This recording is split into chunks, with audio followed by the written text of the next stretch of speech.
Кайырлы күн баршаңызға.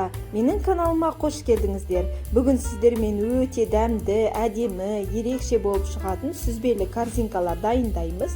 Өте тез дайындалады. Қонақ келгенде салсаңыз, дастарханыңыздың сәнін келтіретіні сөзсіз. Достар, видеоны көрмес бұрын, егер маған тіркелмеген болсаңыз, тіркеліп кетіңіздер. Және де мені қолдап, лүпіл басып, пікір қалдырып кетуді ұмытпаңыздар. Қамырын дайындауға қажетті заттар: қант ұнтағы, қамыр қопсытқыш, крахмал, тоз, жұмыртқа, ұн, сары май. Құрғақ ингредиенттерімізді араластырып дайындап аламыз. Ыдысымызға ұнымызды саламыз, үстінен қант ұнтағын саламыз. Крахмал, қамыр қопсытқыш, тоз барлығын саламыз. Және жақсылап араластырып жібереміз.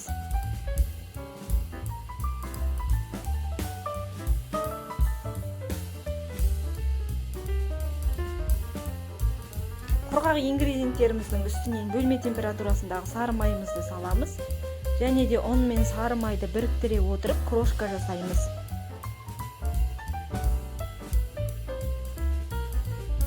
Крошкамыз дайын болды. Енді жұмыртқамызды салып, жұмсақ қамыр илейміз.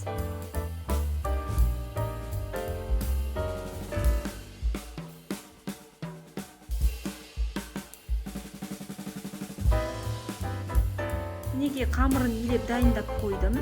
Егер қамырларыңыз жұмсақтау болып кетсе, тоңазытқышқа қатырып алсаңыздар болады. Қамырды екі бөлікке бөлеміз бірдей, және де видеода көрсетілгендей осылай жаямыз.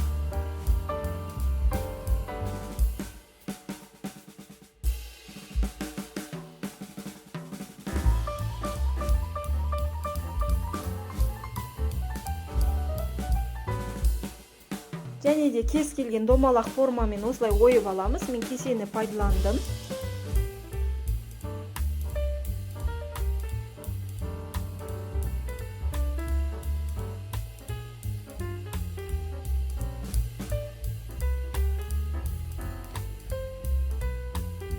Ойып дайындап алған қамырларымызды осындай резиновый формаға жабыстырамыз. Бірінші сыртқы бөлігіне жабыстырамыз, размерін келтіріп.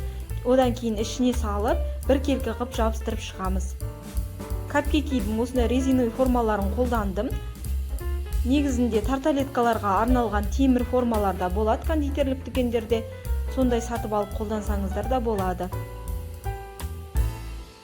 Жабыстыру кезінде артық жерлері болса осылай алып тастаймыз. Сонда қамырымыз жұқа, біркелкі, әдемі болып шығады.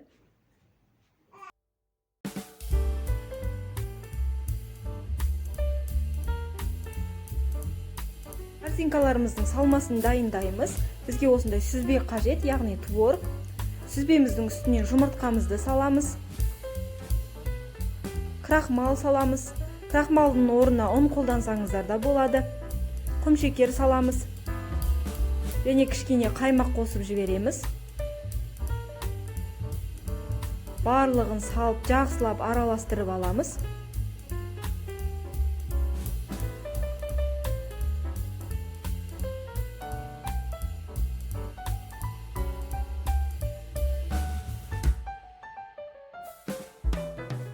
Қамыры жабысып дайын тұрған формочкаларымызға начинкамызды құйып шығамыз.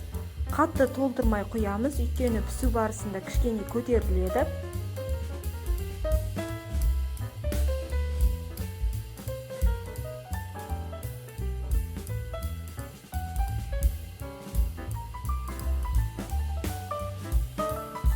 Сүзбелі корзинкаларымыз әдемі болып шығу үшін осындай шоколадтар қойып жібердім. Дәл осындай шоколад қою міндетті емес. Плиточный шоколадтар алып, сақтап, турап салып жіберсеңіз де болады.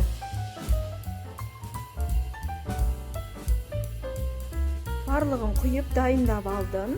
Енді пешімізге пісіреміз. Пешімді алдын ала қыздырып қойдым. 170-180 градуста 30-35 минут пісіріп аламыз. Мінекей біздің корзинкаларымыз томпиып, әп-әдемі болып пісіп жатыр.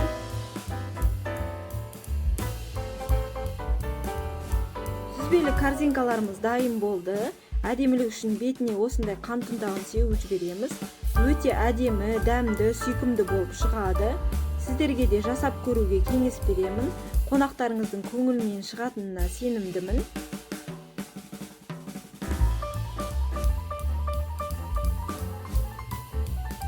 Сүзбелі корзинкамызды бөлген кезде осындай өте әдемі, сүйкімді болып көрінеді.